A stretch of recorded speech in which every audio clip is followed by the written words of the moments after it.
চিন্তার ভাঁজ ফেলে দিয়েছে জ্বালানি তেলের সরবরাহ এবং সংকট। এ বিষয়ে আমাদের সহকর্মীরা জানাবেন, একে একে যুক্ত হবেন বিভিন্ন জায়গা থেকে।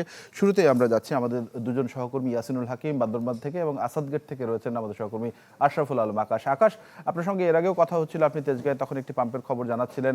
আজকে এখন যে পাম্পটিতে রয়েছেন সেখানকার পরিস্থিতি জানাবেন। লিলি আল্ট্রাসফট সিরাম জেল, যা গভীর থেকে স্কিনে দেয় 3 গুণ সিরাম হাইড্রেশন। সিরাম জেল হাইড্রেশনে ব্রাইট থাকো সব সিজনে। ঠিক 1 ঘন্টা আগে যখন আমি আপনার সাথে যুক্ত হয়েছিলাম তখন আসলে তেজগাঁও যে পেট্রোল পাম্পটিতে ছিলাম সেখান থেকে কিন্তু এখন এসেছে আসাদগেটে। আমি যেই সড়কটি দিয়ে এসেছি যদি আপনাকে বলে রাখি সেটি হচ্ছে বিজয় সরণি হয়ে যেটি চন্দ্রিমা উদ্যানের সামনের সড়কটি আছে সংসদ ভবনের ঠিক পেছনে, সেই সড়কটি দিয়ে কিন্তু আমি এসে পৌঁছেছি এই আসাদগেটের তালুকদার ফিলিং স্টেশন। আপনি দেখতে পাচ্ছেন এখন স্টেশনটি বন্ধ রয়েছে, কিন্তু স্টেশনটি বন্ধ থাকলেও আমার ঠিক পেছনে যদি আমি বলে রাখি আপনাকে তাহলে তো দীর্ঘ সারি। এখানে কিন্তু সেই সকাল থেকে প্রাইভেট কার থেকে শুরু করে মোটরসাইকেল তারা কিন্তু অপেক্ষা করছে তেলের জন্য। আমি একটু দেখানোর চেষ্টা করব যে যে অপেক্ষাকৃত গাড়িগুলো দেখছেন, এই পাম্পটি আসলে যখন খুলবে তখন যেন তারা খুব তাড়াতাড়ি নিতে পারে সে কারণে কিন্তু আগে থেকে অপেক্ষা। বন্ধ থাকার পরও এই লাইনটি যেটি দেখছেন এই লাইনটি কিন্তু এখন বিজয় সরণির যে সিগন্যাল ঠিক ওই সিগন্যালে গিয়ে কিন্তু পৌঁছেছে। বলা যায় প্রায় 1 কিলোমিটারেরও বেশি কিন্তু এই সড়ক, যে সড়কে এখন পর্যন্ত আপনি দীর্ঘ অপেক্ষামান যানবাহনগুলো দেখছেন। তেলের সংকটের চেয়ে আসলে তেলের যে প্রয়োজনের চাহিদা সেটি অনেক বেড়ে গিয়েছে। প্রতিনিয়ত দেশের বাইরে থেকে কিন্তু তেল আসার খবর আমরা পাচ্ছি। সরকার এর বাইরেও নতুন নতুন জায়গা থেকে তেল আমদানির চেষ্টা করছে। সেই হিসাবে আপনি দেখতে পাচ্ছেন যে তেলের যে চাহিদা সেটি প্রতিনিয়ত বাড়ছে। অভিযোগ আছে প্রতিনিয়ত যারা তেল নিচ্ছেন বেশিরভাগ ক্ষেত্রে দেখা যাচ্ছে তেল থাকার পরও অনেকে তেল নিচ্ছেন, সে কারণে যাদের আসলে প্রয়োজন সে প্রয়োজনের ক্ষেত্রে অনেককে এই অপেক্ষাটা করতে হচ্ছে। আসলে ব্ল্যাক মার্কেট থেকে শুরু করে যারা সাধারণ মানুষ আছেন তাদের মধ্যে এক ধরনের আতঙ্ক কাজ করছে যে কদিন বাদ আসলে তেল পাওয়া যাবে কিনা, নাকি অনেক দাম বেড়ে যাবে। সে কারণে তারা বলছেন, অনেকে মজুত করছেন পেট্রোল পাম্পের পক্ষ থেকে আসলে তারা কিছুই করার নেই। তারা বলছে যেটি জানাচ্ছেন আমাদের কারো ট্যাঙ্কি আসলে চেক করা সম্ভব না কার ট্যাঙ্কিতে কতটুকু তেল আছে। কিন্তু এমন অনেক ঘটনা ঘটেছে যে যখন তারা তেল দিতে যাচ্ছে 500 টাকার তেল দিলে আসলে সেখানে 100 টাকারও তেল দিতে পারেনি, এর আগেই কিন্তু দেখা যাচ্ছে ট্যাঙ্কি ফিল আপ হয়ে তেল পড়ে যাচ্ছে। এরকম ঘটনাও কিন্তু আমরা শুনেছি। আসলে এখন সবচেয়ে বেশি যে গুরুত্বপূর্ণ বিষয়টি হয়ে দাঁড়িয়েছে সেটি হচ্ছে সচেতনতা। যারা সচেতন নাগরিক আছেন আর পেট্রোল পাম্প কর্তৃপক্ষ আছেন তারা সকলকে সাশ্রয়ী হওয়ার পরামর্শ দিচ্ছেন সরকারের পাশাপাশি। আকাশ, ধন্যবাদ আপনাকে। বান্দরবানের খবর জানবো। ইয়াসিনুল হাকিম, একটু জানাবেন বান্দরবানের সার্বিক পরিস্থিতি কেমন?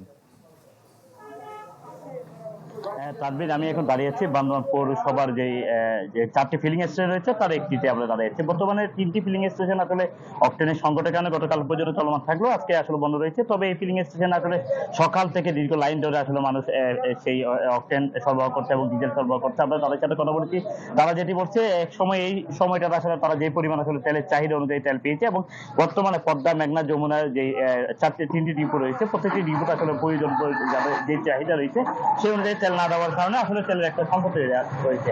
আবার কিছু কিছু জায়গাটা আসলে যেটা এখন বিপদে পড়ছে, বিশেষ করে বান্দরবানের সাঙ্গু নদীতে নৌ চলাচল এবং পাশাপাশি কৃষি জমিতে যে সেচের জন্য অকটেন চালিত বিভিন্ন মেশিন পরিচালিত হচ্ছে সেগুলো চালাতে আসলে অনেকটা কৃষকরা যেমন হিমশিম পাচ্ছে, পাশাপাশি পর্যটকবাহী যে নৌযানগুলো রয়েছে যেগুলো মানুষ তান্ত্রিক, রেমাক্রি এবং রোমাতান্ত্রিক উপজেলাগুলো চলাচল করে সেই জায়গাগুলো অর্থনের কারণে তারা অনেকটা বিপাকে পড়েছে।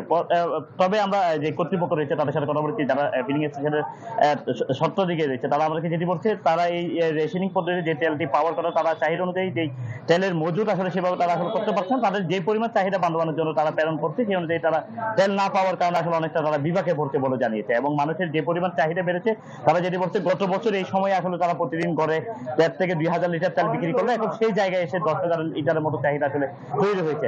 তারা যেটি বলছে, বিভিন্ন জায়গা থেকে মানুষ আসলে সরকারের প্রশাসনের নজরদারির অভাবের কারণে একই মোটরসাইকেল বারবারই আসলে এসে তারা রেশনিং পদ্ধতিকে তেল নিয়ে যাচ্ছে এবং সেই তেল নিয়ে যাওয়ার কারণেই কিন্তু আসলে তেলের একটা সংকট তৈরি হচ্ছে এবং দীর্ঘ লাইন তৈরি হয়েছে। বিএপিএ তথ্য মতো বান্দরবান জেলায় 1,500-এর অধিক মোটরসাইকেল রেজিস্ট্রেশন রয়েছে। সেই মোটরসাইকেলগুলো প্রতিদিন যদি 2 লিটার করে তেল সরবরাহ করে তাহলে 3,000 লিটারের মতো তেল প্রয়োজন হয়, কিন্তু সেই অনুপাতে এখন যে পরিমাণ তারা তেল সরবরাহ করছে সে অনুযায়ী মানুষের গ্রাহকের সংখ্যা বাড়ছে এবং তেলের সংকটটা তৈরি হচ্ছে।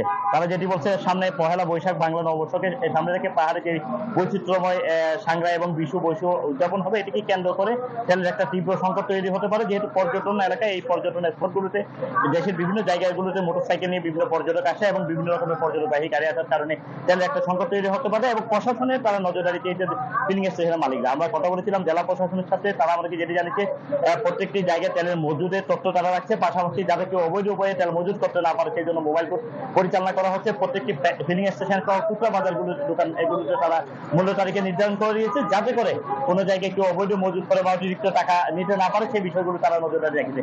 এবং প্রশাসন, জেলা প্রশাসন, পুলিশ প্রশাসনের পক্ষ থেকে বিভিন্ন জায়গায় নজরদারি বাড়ানো হয়েছে মজুদদারদের বিরুদ্ধে। আসলে তানভীর।